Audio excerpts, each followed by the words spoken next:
Assalamualaikum warahmatullahi wabarakatuh. Welcome back to my channel. Kali ini aku mau kuliner part 1. Kenapa? Karena di sini aku mau membagikan info ada jenis makanan unik di salah satu restoran, namanya restoran nasi Moksunap.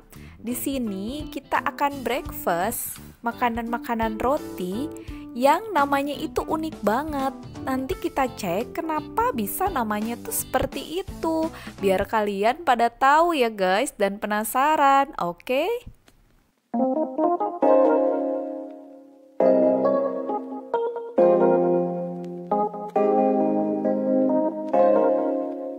Pertama, aku mau jelasin cara pembuatan dari roti tsunami.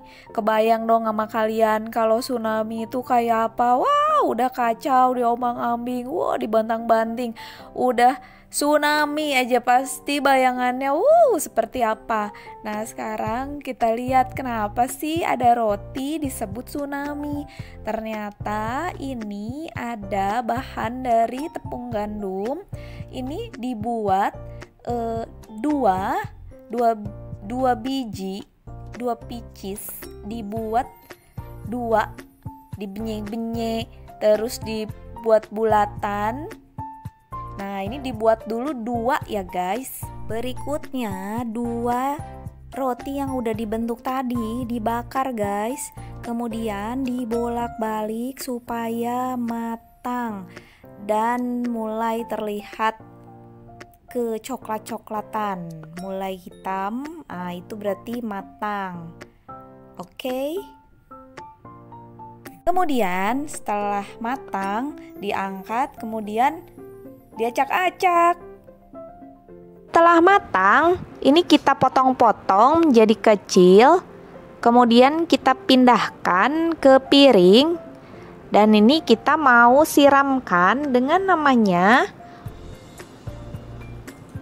kuah dal yang isinya kacang dal, carrot, kentang, bawang, dan lain-lain. Nah, ini disiramin aja. Setelah itu ditambah lagi disiram oleh kuah kari. Ini yang terakhir.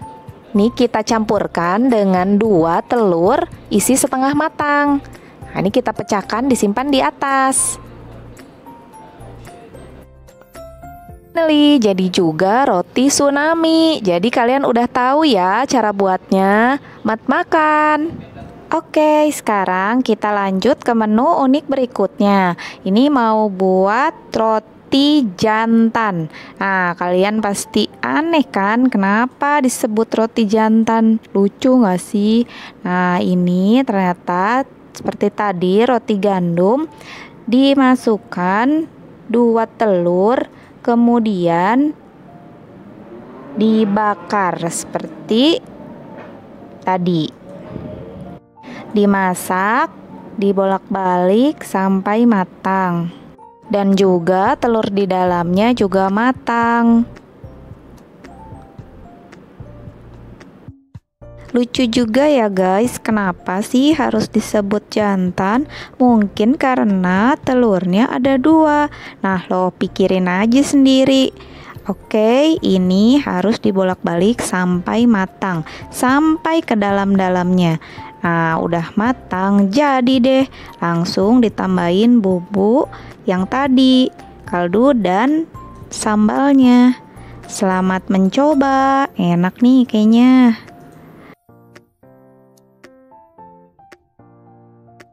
Kita lanjut ke menu berikutnya. Di sini lebih lucu lagi, namanya roti kawin. Kenapa bisa disebut gitu?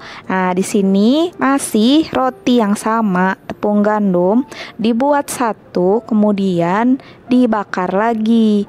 Nah, ini dibakar, dibolak-balik, tapi dia polos, nggak pakai apapun. Dia hanya dibakar saja, dibolak-balik sampai matang. Kemudian nanti ternyata roti yang baru dibuat ini dicampur seperti dengan roti jantan yang tadi ada isinya 2 telur. Coba seperti apa? Kita lihat ya.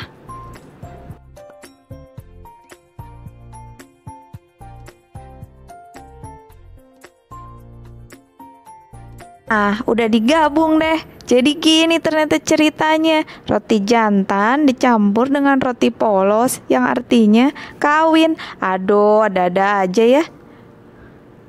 Kemudian jangan lupa sama bumbu kaldunya yang tadi dan sambal juga, biar dimakan bersama-sama. Selamat makan semuanya.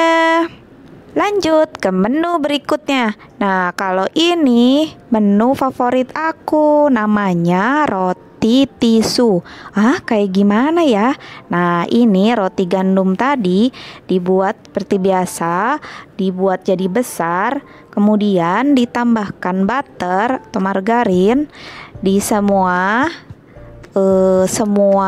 alasnya, kemudian ditambahkan gula. Ditaburkan gula di sekelilingnya, semuanya ditunggu sampai matang dan agak mengering. Nah, di sini masih diputar-putar supaya. Nah, kira-kira mau dibuat seperti apa nih ya kalau sampai kering gini? Penasaran kan kalian semua? Terus lanjutin ya. Yang namanya tisu pasti kan tipis tuh. Ini mau gimana ya?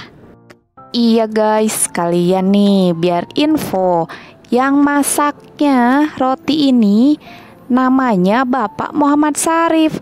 Dia biasa dipanggil Bay, dan dia orang asli dari Myanmar. Tapi ngerti juga sih kalau pakai bahasa kita.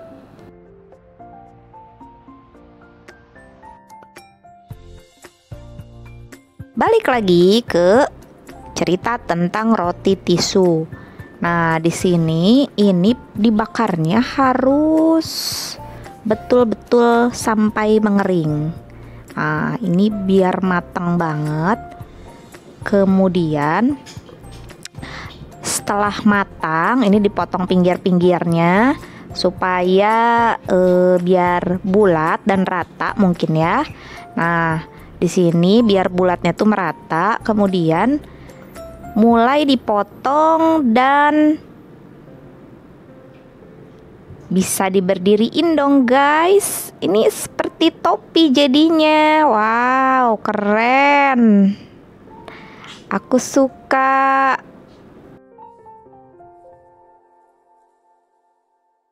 Ini juga roti tisu. Jangan lupa ditaburi dengan susu kental manis. Yummy. Wah, bakal kenyang banget nih guys. Dan di penghujung cerita kali ini, aku mau infoin ada roti khas Kelantan, namanya roti titap. Ini rotinya tebal banget, kemudian dibakar, dibolak-balik, nanti kemudian akan dibuat sesuatu. Nah, itu aja cerita dari aku guys. Sampai jumpa di part kedua ya. Nih kita lihat, nanti siap-siap tarat. Dan akhirnya jadi juga roti titap pakai sarikaya dan telur setengah matang. Bye bye.